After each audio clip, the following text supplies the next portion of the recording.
من شهر.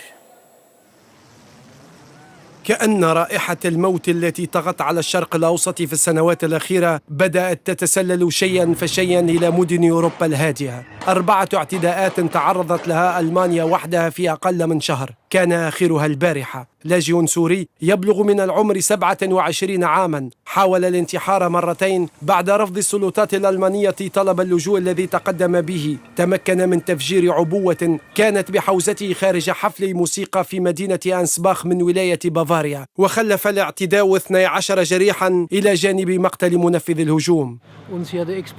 لقد سمعت زوجتي دوي الانفجار، وهناك من كان يعتقد أنه انفجار لأنبوب غاز، لكنه أقوى من ذلك بكثير. ثم أتت الشرطة وطلبت من الجميع إخلاء المكان، لكن الناس كانوا تحت تأثير الصدمة وحاولوا الهروب في كل الاتجاهات. نعم، لقد أخبرني الجيران وقالوا أنه كان قويا جدا لدرجة أنهم أصيبوا بالخوف والذعر.